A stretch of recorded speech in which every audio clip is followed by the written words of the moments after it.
Alex Cooper has a very short criteria when it comes to inviting guests onto her podcast, Call Her Daddy.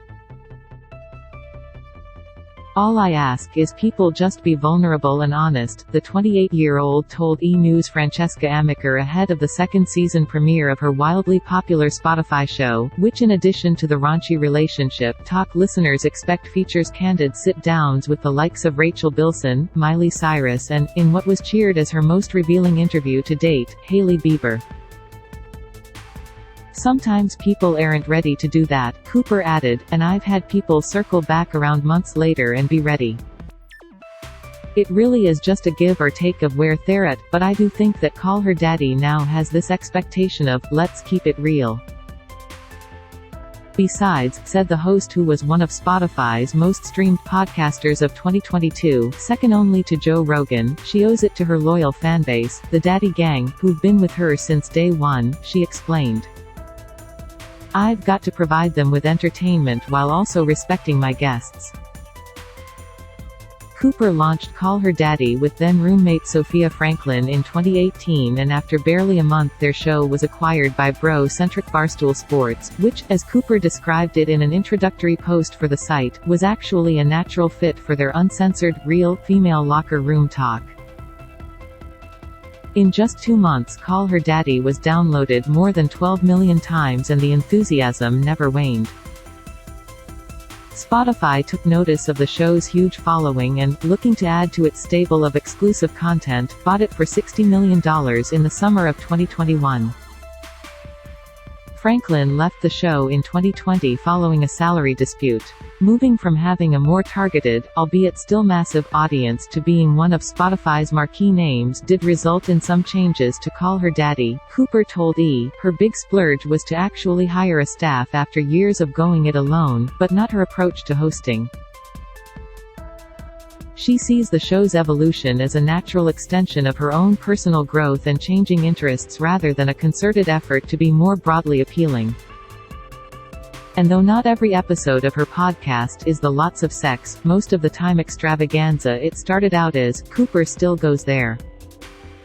As her November 29 treatise on showing up to a cocktail soiree alone, getting hammered to soothe her nerves and leaving with a whole new friend squad showed, she's still radiantly honest, and hilarious, about the times she feels less than and the relatable ways she works it out.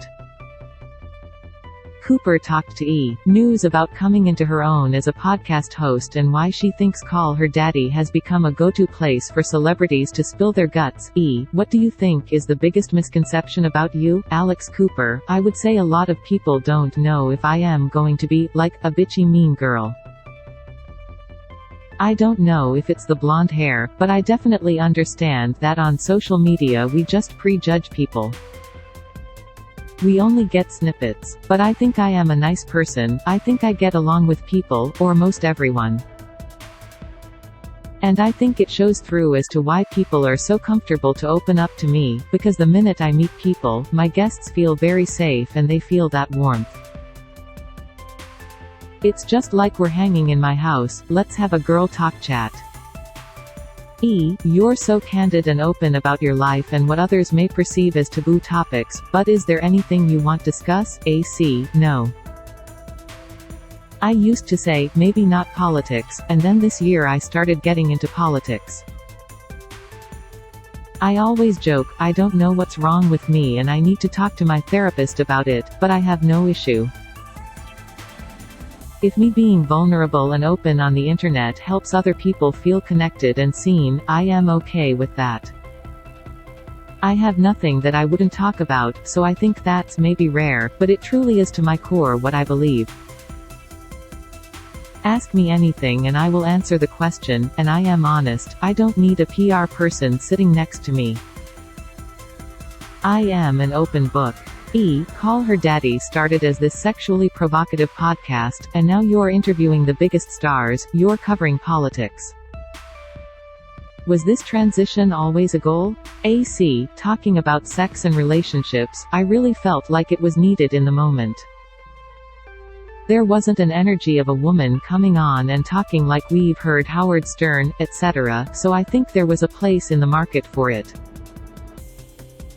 But inevitably I was growing as a human being, and I wasn't wanting to talk about sex every single week. Don't get me wrong, still want to talk dating, relationships and sex. But I was eager to talk about other topics, and it started to feel like I was pigeonholing myself to only be able to talk about a specific topic, which is just not natural as a human being. I think the natural evolution came from me as a creator feeling like it was getting stale, and then just being nervous while hoping that my audience would be okay with the transition. It was remarkable to see that, ever since I've transitioned the show to talking about a multitude of different topics in different styles, the audience has only grown bigger, so that's every creator's dream. How do you feel about this incredible success? It's truly a dream come true. Sometimes it doesn't feel real, just because, as a podcaster, I don't leave my house.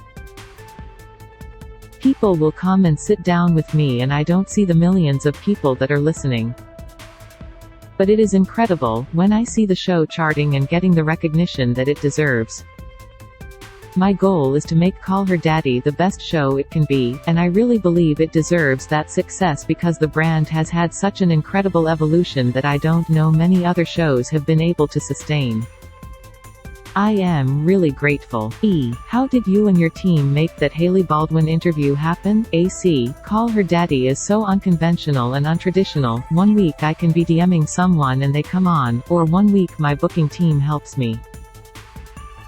I met Hailey once, I think it was over a year ago when I did her YouTube series, Who's in My Bathroom, and I think we immediately felt this respect of each other, just two women in the industry trying to navigate our own personal careers. I had reached out, asked if she wanted to come on, and it was like, yeah, let's do it.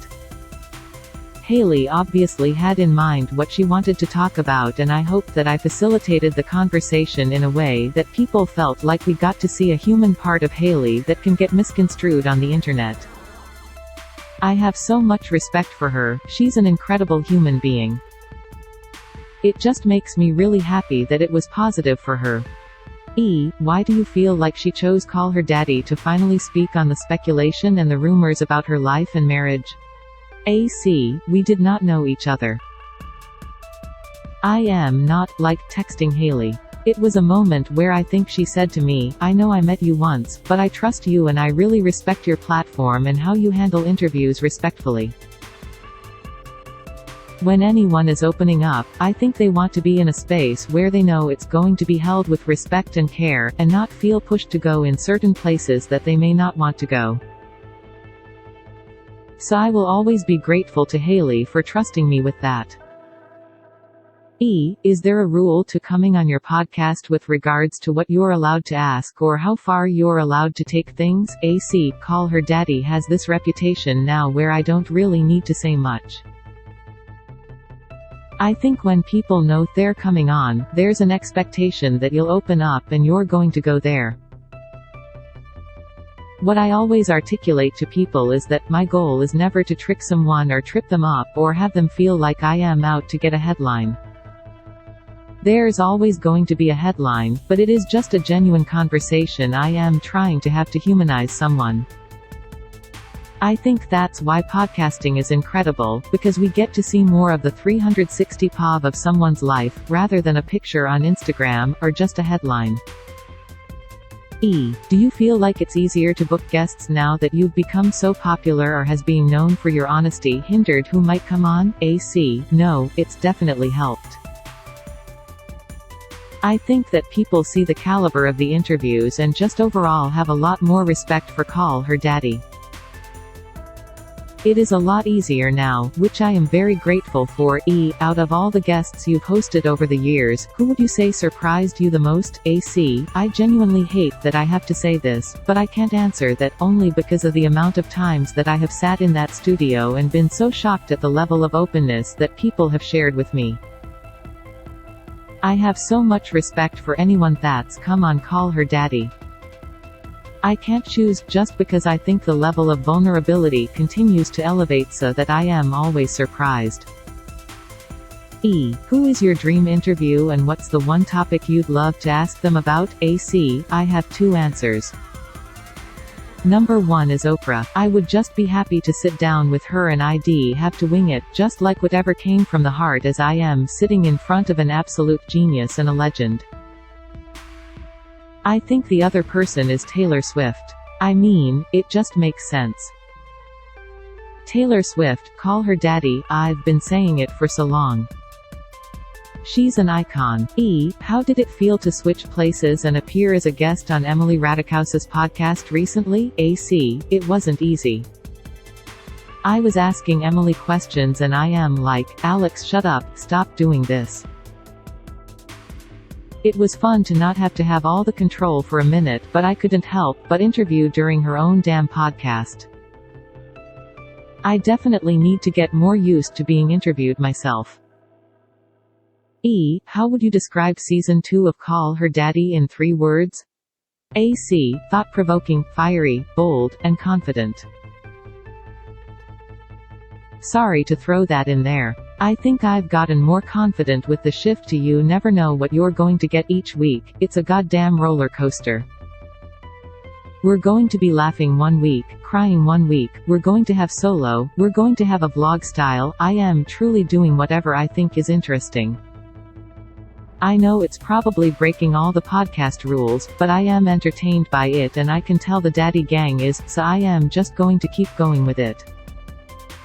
This interview was edited for length and clarity. New episodes of Call Your Daddy premiere Wednesdays on Spotify.